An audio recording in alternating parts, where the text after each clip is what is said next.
तो जब संन्यास दिया जाता है तो बड़ी कारुणिक स्थिति होती है, दिगंबर करा दिया जाता है, नंग धड़ंग, और गंगा जी में खड़ा किया जाता है। और ये जो पहला सूत्र है कि देह मात्रावशेषिता, ऐसे हाथ उठा के बोलो कौन है इस जगत में तुम्हारा, क्या है? बोले गंगा में खड़े होकर रहे भगवान श्री नारायण के सिवा और कोई नहीं। तब शुरुआत होती है संन्यास धर्म की। जो प्रक्रियाएं हैं संन्यास धर्म की, पहला यहां से कि गंगा में खड़े होकर बोलो कौन है तुम्हारा, बोले भगवान नारायण के सिवा कोई नहीं हमारा। अब यहां से संन्यास प्रक्रिया फिर शुरू होती है उसकी। तो शरीर के अतिरिक्त सब कुछ का संन्यास ले ले। फिर किसी व्यक्ति से अपनापन नहीं, सबके प्रति समान भाव। यानी कि घर वालों को देखा तो खिल गए, इसका मतलब तुम झूठ बोले थे गंगा में खड़े होके कि तुम्हारा कोई नहीं, तो अब कौन है तुम्हारा निकल आया संसार में, अब कौन निकल आया? ये बहुत कठिन है, बहुत कठिन है। विरक्त संन्यास ये बहुत कठिन है। गुरु कृपा से जिस दिन से घर से निकले थे उस दिन के बाद कभी एक कवल भोजन नहीं किया, कभी एक रात नहीं रुके। संन्यास के बाद कभी जिंदगी में दोबारा उस क्षेत्र में नहीं गए। और नगर गांव घर तो बहुत दूर की बात, उस ब्लॉक में नहीं गए। पूरा जीवन हो गया। किसी भी व्यक्ति से, घर वालों को पता भी नहीं रहा जिंदा है कि मरे कुछ समय के बाद, जब हमारी यात्रा गंगा किनारे की। ये तो वृंदावन में पता चला उनको कि हाँ है, नहीं तो पीछे गंगा की यात्रा, काशी की वास, यह कहीं किसी का कोई फोन तो फोन की सृष्टि तो बहुत कम समय में हुई है। और गंगा किनारे कहां फोन, कौन फोन? किसी भी व्यक्ति से अपनापन नहीं, सन्यासी का पहला लक्षण। किसी भी व्यक्ति से अपनापन नहीं, किसी वस्तु से अपनापन नहीं, किसी स्थान से अपनापन नहीं। गुरु कृपा से ऐसा ही सन्यास धर्म, भगवान की बड़ी विशेष कृपा रही कि कभी झोला नहीं रहा कि उसमें 2-4 अचला रखे हैं। एक अचला पहने, एक लंगोटी पहने हैं, एक कमर में लंगोटी हुए, और यहां एक अचला ऊपर नहीं, एक ही अचला, 2 लंगोटी और एक कमंडल, बस। सर्दी गर्मी बरसात वैसे ही एक स्थिति में रहना। संन्यास धर्म बड़ा कठोर धर्म है। हम कभी रोए हों ऐसा कभी नहीं, कभी भाव आ गए और रो गए, कभी ऐसा नहीं हुआ, कभी नहीं। किसके प्रति रोए? कभी ऐसा नहीं है। एक गांव में एक रात ठहरने का नियम लेकर विचरण करें। पूरे गंगा किनारे भ्रमण में एक बार एक गांव में गए थे। वर्षा हो रही थी, सर्दी का समय था, शरीर एकदम सांवला पड़ गया कि अब लगा कि रात्रि काटने के लिए कुछ गर्म जगह चाहिए, नहीं तो हो सकता है कि अब हम कल सुबह चल ना पावे। एकदम शीतल, वो जब सर्दी का समय। तो एक गांव में गए कि डर लगता था, क्योंकि जवान शरीर है और बनावट ऐसी शरीर की थी कि कोई विश्वास नहीं मानेगा कि महात्मा है या बनावटी है, नाटक है। अब 23, 24, 25 की अवस्था कौन रखेगा अपने दरवाजे पे? तो गांव के बाहर देखा है जानवर बंधे हुए थे, तो उनसे कहा कि आप हमें एक रात्रि के लिए वास की व्यवस्था करेंगे? तो उनका हाँ व्यवस्था करेंगे, जहां भैंसे बंधी वहीं किनारे तुम भी लेट जाओ। उनका हाँ। तो उनका ओढ़ने के लिए तो देखो हम गांव के लोग हैं, कंबल देंगे, नहीं तुम लेके भाग जाओ। तो कहा, तो बोले जो भैंस को उड़ाते हैं वो हम बोरा दे सकते हैं। हमका पक्का दे दीजिए आप। वो बोरा ऐसे डाला तो शरीर गर्म हुआ। हम कहा 4 बजे यहां से निकल जाएंगे, बोरा यहीं मिलेंगे आपको। पूरे गंगा जी की यात्रा में एक ये केवल वास रहा है, नहीं तो वृक्ष के नीचे या किसी आश्रम में ऐसे कभी कंबल नहीं लिया आश्रम वासियों से। जैसी स्थिति उसी स्थिति, बड़ा आनंद रहता था। ब्रह्मचर्य का एक प्रभाव होता है और लक्ष्य का एक दृढ़ नियम होता है, उसमें एक अद्भुत आनंद रहता है। ये संन्यास धर्म। वस्त्र पहनने में केवल लंगोटी और उसके ऊपर ढकने के लिए, कौपीन के ऊपर ढकने के लिए थोड़ा सा वस्त्र, जिससे गुप्त अंग ढक जाए। इसके अलावा कोई कपड़े न रखे सन्यासी के लिए। यदि वस्त्र पहने तो पहले तो केवल कौपीनवंता खलु भाग्यवंता, केवल लंगोटी धारण करे। अगर ऐसा है तो जितने से जांग ढक जाए बस उतना वस्त्र एक गमछा की तरह ऐसे धारण करे। हम एक ही वस्त्र ऐसे धारण करते थे जो यहां छाती से बांध ले, बस यही जांग तक जाए, और जब तक कोई आपत्ति ना आवे तब तक कोई दूसरा वस्त्र न ले। आपत्ति का मतलब जैसे भीषण बुखार है, शरीर खूब ठंडी से युक्त हो रहा है, तो कुछ वस्त्र उस समय तत्काल के लिए ले ले, नहीं तो नहीं। आश्रम के चिन्ह केवल दंड और कमंडल। आश्रम के चिन्हों को तब तक धारण करे जब तक अवधूत स्थिति नहीं आती, नहीं वो भी जैसे उड़िया बाबा ने दंड भी गंगा जी में विसर्जित कर दिया। सन्यासी को चाहिए कुछ भी संग्रह परिग्रह नहीं। देखो इसमें लिखा है वह कोई भी वस्तु संग्रह न करे। संग्रह के लिए बस पेट ही है, जो मिला डाल लिया, नहीं मिला तो नहीं मिला, कल के लिए क्यों रखे, परसों के क्यों। इतनी हरितकी का टुकड़ा रखने के कारण महाप्रभु चैतन्य देव ने अपनी सेवा में जो थे उनसे कहा चलो गृहस्थी में जाओ, तुम विरक्ति सन्यास के लायक नहीं हो। एक हरितकी का टुकड़ा जो महाप्रभु भोजन प्रसाद पाने के बाद मुख शुद्धि के लिए हर का टुकड़ा ऐसे वो रख लिया महाप्रभु के लिए। महाप्रभु ने कहा चलो तुम ब्याह करो, घर गृहस्थी में रहो, त्याग सन्यास के योग्य नहीं। सन्यासी को चाहिए शांत, हर समय शांत, भगवत परायण, किसी भी व्यक्ति का आश्रय न ले। इसीलिए घाट का आश्रय लिया कि घाट में केवल महादेव जी का अधिकार। घाट में रह रहे जो महादेव जी व्यवस्था करेंगे वही। वर्षा होती तो जो मंदिर हैं खुले रहते छोटे छोटे उनके दरवाजे, बस उसी में लेट गए, नहीं तो बाहर घाट में। इस संपूर्ण विश्व को कार्य कारण से अतीत परमात्मा स्वरूप देखकर शांत अपनी आत्मा में रमण, बड़ा आनंद का मार्ग है। ऐसा न समझे कि जैसे कहा जाता है कि बड़ा शुष्क मार्ग है, तो कभी स्वाद ही नहीं लिया तो जानो क्या ब्रह्मानंद। ब्रह्मानंद है, कितना आनंद है। शंकर सहज स्वरूप सम्हारा, तो लागी समाधि अखंड अपारा। अपार अखंड आनंद की समाधि लग गई। कोई साधारण मार्ग है। अब नहीं जानते हो तो कह दोगे कि बड़ा शुष्क मार्ग है। आत्मदर्शी सन्यासी जागरण और सुषुप्ति की अवस्था में रहे।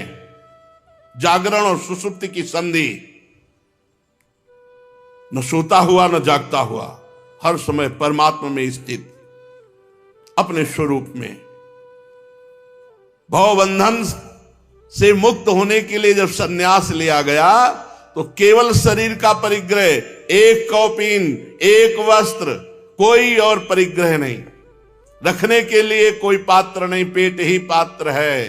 किसी व्यक्ति से बड़ा आनंद का मार्ग है, बड़ा आनंद का मार्ग है। सच्ची मानिए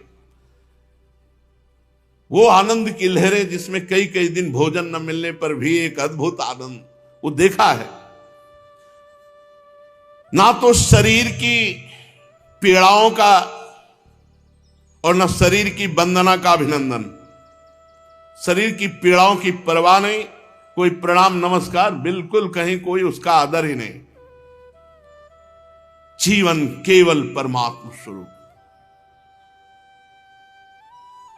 एक संत भगवान को देखा, वहां से और वैराग्य बढ़ा। एक कन्नौज की तरफ फतेहगढ़ के आगे घटिया घाट है, अब कुछ नाम परिवर्तन हो गया है।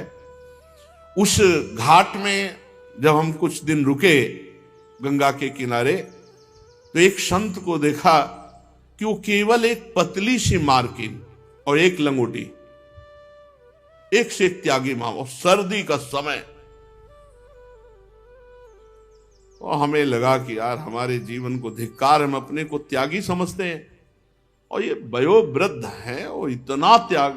तो रात में महाराज जी यहाँ आश्रम में तो व्यवस्था, एक छोटा सा कंबल आप ओढ़ लीजिए, ऐसे मुस्कुराते, मौन, हड्डी हड्डी शरीर में, मार्किन केवल ओढ़े हर समय। अरे भजनानंदी महात्माओं की तो गंगा किनारे जैसे जीटी रोड में बड़ी बड़ी गाड़ियां चलती रहती है, ऐसे गंगा किनारा जीटी रोड है, बड़े बड़े महापुरुषों का, एक से एक ब्रह्मबोध संपन्न महापुरुषों के दर्शन। बस फिर अंदर से लगा कि कमंडल फेंका, अचला फेंका, लंगोटी फेंका, दिगंबर। हम तो जवान हैं, ये तो वयोवृद्ध हैं, ऐसे काफी समय तक ऐसे ही। तब एक सच्चिदानंद स्वामी जी मिले, आओ, दिगंबर है, ऐसे पार्श्व में बैठा ला। बोले गुरु आज्ञा से वस्त्र का त्याग किया?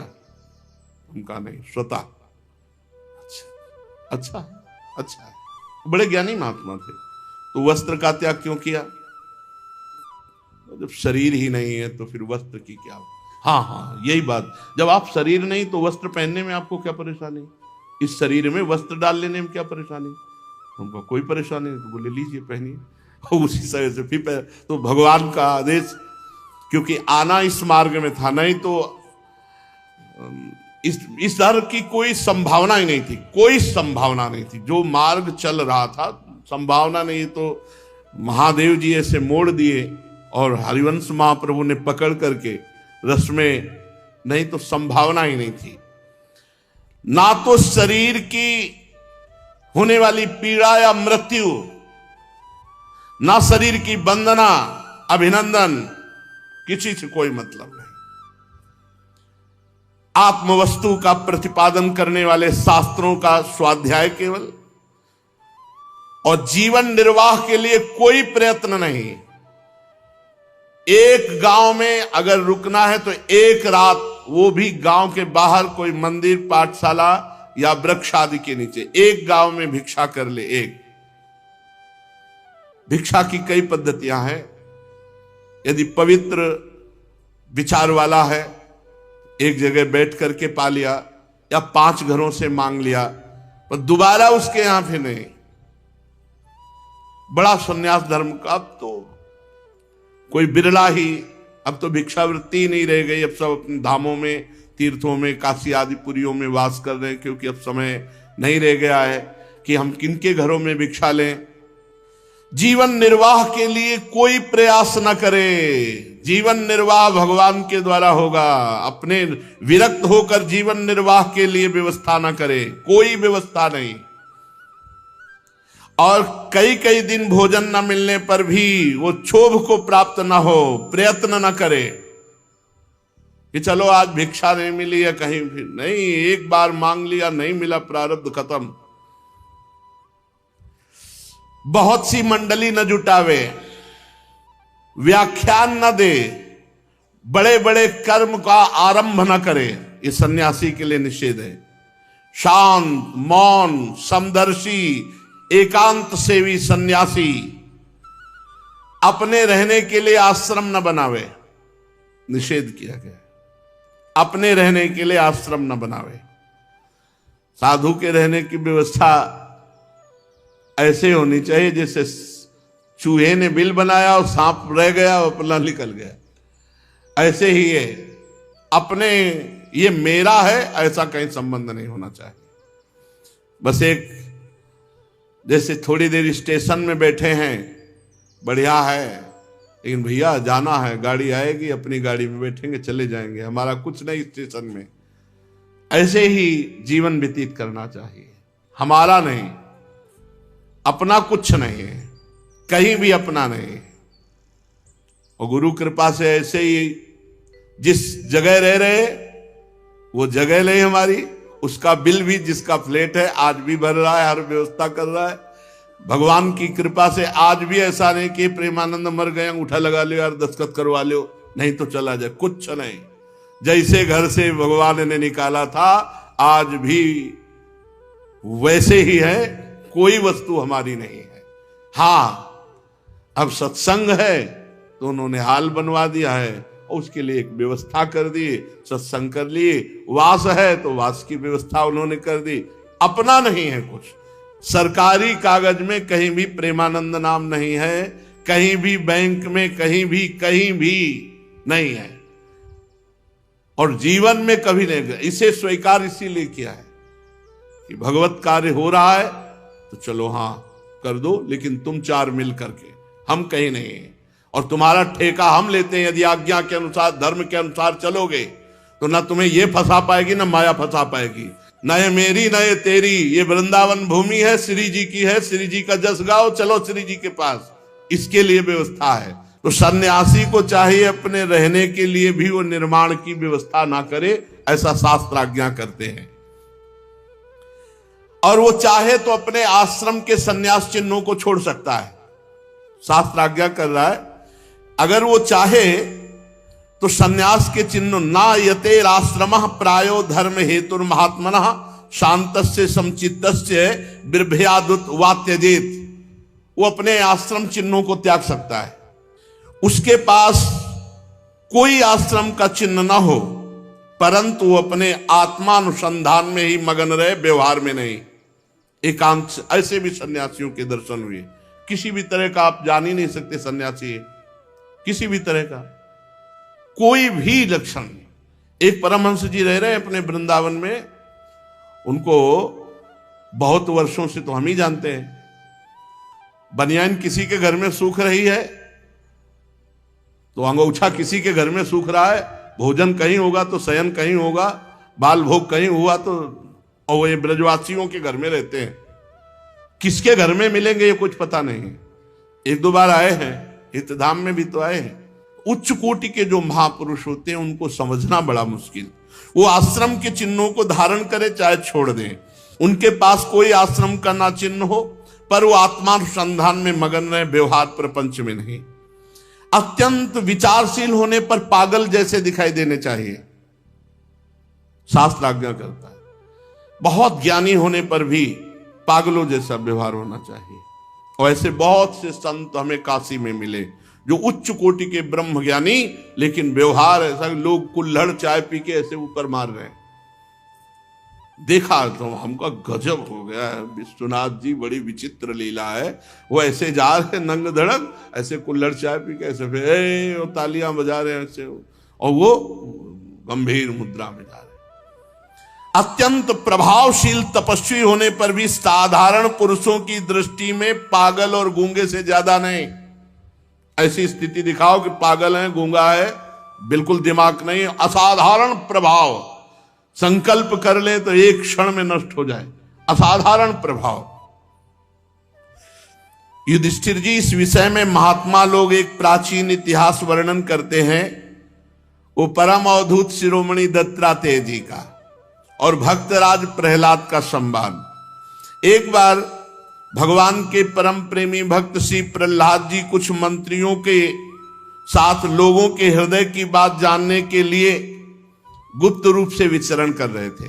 पहले राजा लोग कुछ अपने निज अंग सेवियों को लेकर भेष बदल करके घूमते थे साधारण वेश में, समाज में क्या हो रहा है, क्या शासन शैली चल रही है। स्वयं राजा लोग ऐसे साधारण वेश में घूमते थे।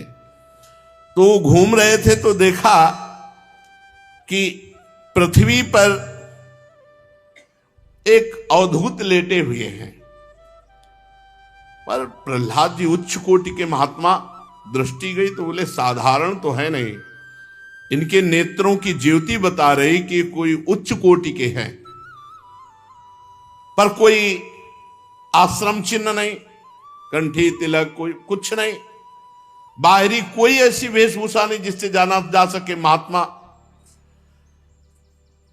पर प्रहलाद जी समझ गए कि कोई सिद्ध पुरुष है। भगवान के परम प्रेमी प्रहलाद जी समीप गए और साष्टांग दंडवत प्रणाम किया, विधि पूर्वक पूजा की और यह प्रश्न किया, भगवान आपका शरीर उद्योगी और भोगी पुरुषों के समान बहुत हष्ट पुष्ट है। उद्योगी नाना प्रकार के व्यापार आदि करने वाला, अच्छे अच्छे पदार्थ खाने वाला, व्यायाम आदि करने वाला, ऐसा बलिष्ठ आपका शरीर है। संसार का नियम है कि उद्योग करने वाले को धन मिलता है, धन वाले को भोग प्राप्त होता है, भोगियों का ही शरीर पुष्ट होता है जो अच्छे अच्छे पदार्थ पाते हैं। पर आप पढ़े हैं, कोई उद्योग तो कर नहीं रहे, पर आपका शरीर बता रहा है कि बहुत हष्ट पुष्ट है। और आपके पास धन भी नहीं है क्योंकि दिगंबर पड़े हो, फिर भोग कहां से प्राप्त होंगे? और बिना भोग के इतना स्वस्थ शरीर कैसे है आपका? यदि सुनने योग्य बात हो तो हमें बताओ। देखने में तो आप बड़े विद्वान, समर्थ और चतुर दिखाई देते हैं, बड़े अद्भुत आप हैं, पर आप पढ़े हुए हैं। देखने में आप लग रहे हैं कि आप कोई बहुत बड़े विद्वान ज्ञानी महात्मा हैं। आप पढ़े हुए हैं, इसका क्या कारण है? नारद जी कहते हैं, धर्मराज, जब प्रहलाद जी ने भगवान अवधूत शिरोमणि दत्तात्रेय जी से प्रश्न किया, तब दत्तात्रेय जी ने कहा, भक्तराज, श्रेष्ठ पुरुष तुम्हारा सम्मान करते हैं। सुनो, मनुष्यों की कर्मों की प्रवृत्ति और उनकी निवृत्ति का क्या फल मिलता है, ये तुम तो ज्ञान दृष्टि से जानते ही हो। देखो, तुम्हें क्या समझाना, अनन्य भक्ति के कारण देवादिदेव भगवान नारायण सदा तुम्हारे समीप रहते मैं देख रहा हूं। अवधूत शिरोमणि दत्तात्रेय जी कह रहे हैं, तुम्हारी अनन्य भक्ति से प्रभावित होकर कभी भगवान तुम्हारा साथ नहीं छोड़ते, हर समय भगवान नारायण तुम्हारे साथ है, ये मैं देख रहा हूं।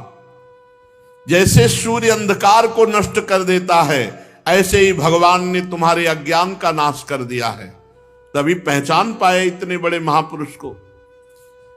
प्रहलाद, मैंने जैसा कुछ जाना उसके अनुसार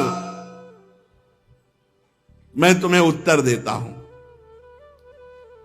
प्रहलाद, एक तृष्णा ऐसी वस्तु है जो भोगी पुरुषों में रहती है और कभी वो पूरी नहीं होती। तृष्णा कहते हैं भोगे हुए भोग को बार बार भोगने की इच्छा। हे प्रहलाद, तृष्णा एक ऐसी वस्तु है जो भोगी पुरुषों के पास रहती है, बार बार भोगने की इच्छा, और उसी तृष्णा के कारण जन्म मरण होता है, और उसी तृष्णा के कारण लोग झुलस रहे हैं। चिंता, शोक, भय, उद्विग्न, जन्म, मृत्यु, नाना प्रकार की तृष्णा से कर्म करते हैं और कर्म से शुभ अशुभ होते हैं। इसी से उनकी योनियां बदलती रहती हैं और भटकते रहते हैं, कभी स्वर्ग, कभी नरक, कभी तिर्यक योनि, कभी मनुष्य योनि, नाना प्रकार की योनियों। और ये तृष्णा मेरे में नहीं है। मैं हष्टपुष्ट क्यों हूं? क्योंकि न भोग की कामना है और न तृष्णा है। जिसके हृदय में तृष्णा नहीं है भोगों की, बड़ा मस्त, जाहिन चाही कबों कछ तुम सन सहज सने। देखो प्रहलाद, संसार के स्त्री पुरुष कर्म तो करते हैं सुख प्राप्ति के लिए कि दुख कभी आए ना, लेकिन उल्टा फल क्यों हो रहा है? वो दुख ही दुख भोग रहे हैं। ये कर्मों का उल्टा फल क्यों हो रहा है वो नहीं समझ पा रहे। सब प्राणी, चाहे स्त्री हो चाहे पुरुष, कर्म करता है सुख के लिए, पर परिणाम में उसे दुख ही मिलता है। स्थायी परिणाम सुख नहीं है। क्यों? क्योंकि सुख तो है आत्मा में, परमात्मा में, भगवान में, और उसके लिए कोई चेष्टा कर नहीं रहा, भोगों में सुख ढूंढ रहा है। समस्त चेष्टाओं की निवृत्ति हो जाए तो परम सुख मिले। देखो देखो, बड़ा सूक्ष्म विषय। हम चेष्टा से सुख चाहते हैं। अवधूत जी कह रहे हैं कि जब समस्त चेष्टाओं की निवृत्ति हो जाती है तो आत्मस्वरूप आत्मानंद प्रकाशित हो जाता है। इसके लिए भोगों के मनोराज्य मात्र समझ करके भोगों का त्याग करना होता है, तृष्णा का त्याग करना होता है। मैं भोगों की तृष्णा और कामना से रहित होकर केवल शरीर का प्रारब्ध भोगता हूं और पड़ा रहता हूं। शरीर का जो प्रारब्ध है। मनुष्य अपने सच्चे स्वार्थ, वास्तविक सुख क्या है? वास्तविक सुख क्या है? सच्चा स्वार्थ क्या है? भगवान का भजन करना, अपने स्वरूप में स्थित हो जाना। सच्चे स्वार्थ को भूलकर मिथ्या द्वैत को सत्य मानकर भयंकर विचित्र जन्म मृत्यु के जंगल में फंस गया। जैसे अज्ञानी मनुष्य जल में उत्पन्न तिनके और सिवार से ढके हुए जल को जल ना समझकर वो प्यासा मरुभूमि में जो जल दिखाई दे रहा उसमें जा रहा, जहां एक बूंद जल नहीं। ऐसे ही मल विक्षेप आवरण, इन तीन से ढका हुआ आत्मानंद, इसको छोड़ करके वो विषयानंद में जहां मरुभूमि एक बूंद जल नहीं, ऐसे विषयानंद में जहां एक बूंद आनंद नहीं, पूरा जीवन उसमें खो रहा है। इसीलिए उसका जीवन व्यर्थ हो जाता है। मनुष्य सदा शारीरिक मानसिक दुखों से आक्रांत रहता है। उसका शरीर भी मरणशील है। बड़े बड़े श्रम करके वो धन इकट्ठा करता और मरकर यहां से चला जाता है, कोई लाभ नहीं। ये लोभी, ये भोगी, ये मोही, ये दुख ही दुख भोगते हैं। भय के मारे उनको नींद नहीं आती, धन की चिंता से नींद नहीं आती, भोगों की कामना से उन्हें विश्राम नहीं मिलता। जो धन के लोभी हैं, राजा, चोर, शत्रु, स्वजन, पशु, पक्षी, याचक और काल से यहां तक कि कहीं मैं भी भूल न कर बैठूं, अधिक न खर्च हो जाए, इस आशंका से वो जलते रहते हैं। बुद्धिमान मनुष्य को चाहिए शोक, मोह, भय, क्रोध, राग, कायरता, श्रम का शिकार ना होना पड़े। इसलिए भोग, धन, नाना प्रकार की तृष्णा, इनका त्याग कर दे, नहीं तो दुख ही दुख हाथ लगेगा।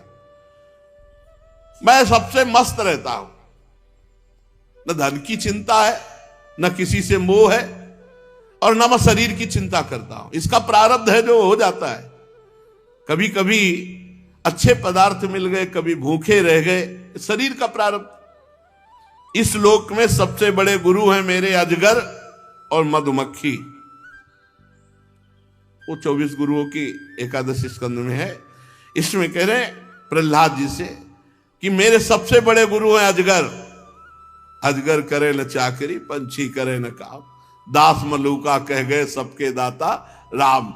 अवधूत पड़े हैं, संयोग बना कोई बहुत सुंदर सुंदर मीठा पदार्थ, ये सब पवा दिए। संयोग नहीं बिना कई कई दिन तक भूखे पड़े रहे।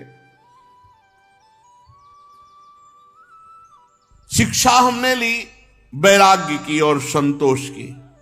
देखो, मधुमक्खी शहद इकट्ठा करती है, परंतु दूसरे लोग उस शहद का भोग करते हैं। इसलिए ये जीवन भर धन इकट्ठा करते हो, भोग दूसरे लोग करते हैं। मैंने मधुमक्खी को गुरु बनाया, उससे शिक्षा ली कि साधु को कभी कुछ इकट्ठा नहीं करना चाहिए, मस्त रहना चाहिए, मस्त रहो। शरीर का प्रारब्ध है। अगर यहां तुम्हें भोजन नहीं लिखा प्रारब्ध में, तो कुछ ऐसा तिकड़म आ जाएगा कि आप भोजन नहीं करोगे, या आपके मन में आ जाएगा कि 2 दिन भोजन नहीं करेंगे। क्यों? प्रारब्ध भोग है इसलिए।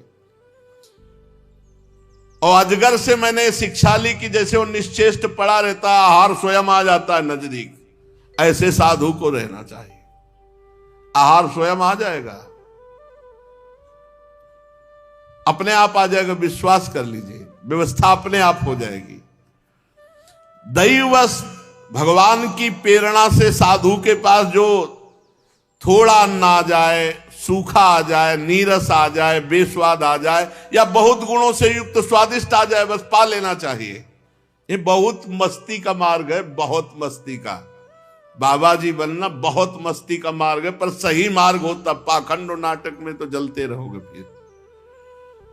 कभी बड़ी श्रद्धा से कोई भोजन पवा देता है, तो कभी बड़ी अश्रद्धा से पवा देता है। कभी कोई सम्मान करता है, तो कभी अपमान।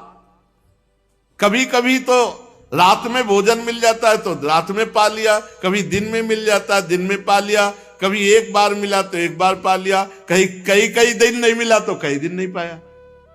ये इस शरीर के मैं प्रारब्ध को देखता रहता हूं, दत्तात्रेय जी कहे। इसलिए कभी कोई आया रेशमी वस्त्र पहना गया, कभी कोई आया उसको उतार ले गया। हाँ, कभी कोई आया खवा दिया, कभी घास में पड़े हैं, कभी पृथ्वी में पड़े हैं, कभी राख की ढेर पे भी पड़े हैं, तो कभी राजाओं के महलों में भी पड़े हैं। ये दैत्यराज कभी शरीर को बहुत नहा धोआ कर चंदन वस्त्र फूलों के हार सजा, और कभी पिशाच की समान नंग धड़ंग ऐसे विचर रहे। मैं ना किसी की निंदा करता हूं, ना स्तुति करता हूं, ना कोई चेष्टा करता हूं, ना कोई तृष्णा करता हूं, ना कोई कामना करता हूं, एक परमात्म स्वरूप में स्थित रहता हूं। यह अद्भुत स्थिति है। सत्य के मार्ग में चलने वाले उपासक को चाहिए किसी भी तरह की कोई कामना चित्त वृत्ति में ना आने दे। शरीर का प्रारब्ध जैसा होगा भोग लेगा। हम इसको देखेंगे, केवल दृष्टा है, हम कोई भोगता नहीं है। मन को सदैव परमात्मा में स्थित रखे, सदैव परमात्मा में, भोगों में नहीं। प्रहलाद, मेरी आत्मकथा तुमने पूछा था कि तुम इतने स्वस्थ क्यों हो? क्योंकि मैं प्रसन्न रहता हूं, कोई कामना नहीं करता, कोई तृष्णा नहीं करता, कोई क्रिया नहीं करता, कोई चाह नहीं करता। हर परिस्थिति, चाहे मान अपमान वाली, सुख दुख लाभ हानि वाली हो, उसमें समान आनंदित रहता हूं। नारद जी कहते हैं, प्रहलाद जी ने पुनः अवधूत शिरोमणि दत्तात्रेय जी को प्रणाम किया, उनकी पूजा की और आशीर्वाद लेकर वो अपनी राजधानी को गए। तो यति को चाहिए, साधक को चाहिए, बैरागी को चाहिए कि एक शरीर मात्र का केवल परिग्रह और तन ढकने के लिए वस्त्र, और इसका प्रारब्ध देखता रहे। कभी अपमान हो रहा है तो, कभी सम्मान हो रहा है तो, इसका प्रारब्ध है, इसको भोगने दो। तुम निरपेक्ष रहो, तुम शांत रहो, तुम मान अपमान में लिप्त मत हो जाओ। कभी अच्छे पदार्थ मिल रहे हैं तो निरपेक्ष होके पाओ, कभी सूखे पदार्थ मिल रहे हैं तो निरपेक्ष होके पाओ। शरीर को देखो कि ये इसका प्रारब्ध है, आज पवाया जा रहा है। ऐसे मस्ती में रहने के लिए वैराग्यवान, ये जो निवृत्ति मार्ग है, महासुख का मार्ग है। कोई चिंता नहीं, कोई चिंता नहीं। निश्चाह मिटी चिंता मिटी, मनुआ बेपरवाह। जिनको कछु न चाहिए वो शाहन के साथ। और अगर गृहस्थ में भी ऐसे हो जाए, कोई चिंता नहीं, भगवान का भरोसा, अपने कर्तव्य का पालन और खूब नाम जप, तो उसको भी वही गति मिले जो एक अवधूतों को गति मिलती है, जो परमहंसों को गति प्राप्त होती है, वही गृहस्थों को भी गति प्राप्त हो। अपने कर्तव्य का पालन करते हुए, भगवान नाम जप करते हुए, सारे कर्म भगवान को समर्पित कर दे, इसके परिणाम में उसे भगवत प्राप्ति हो जाएगी। शेष चर्चा आगे। श्री राधा वल्लभ लाल।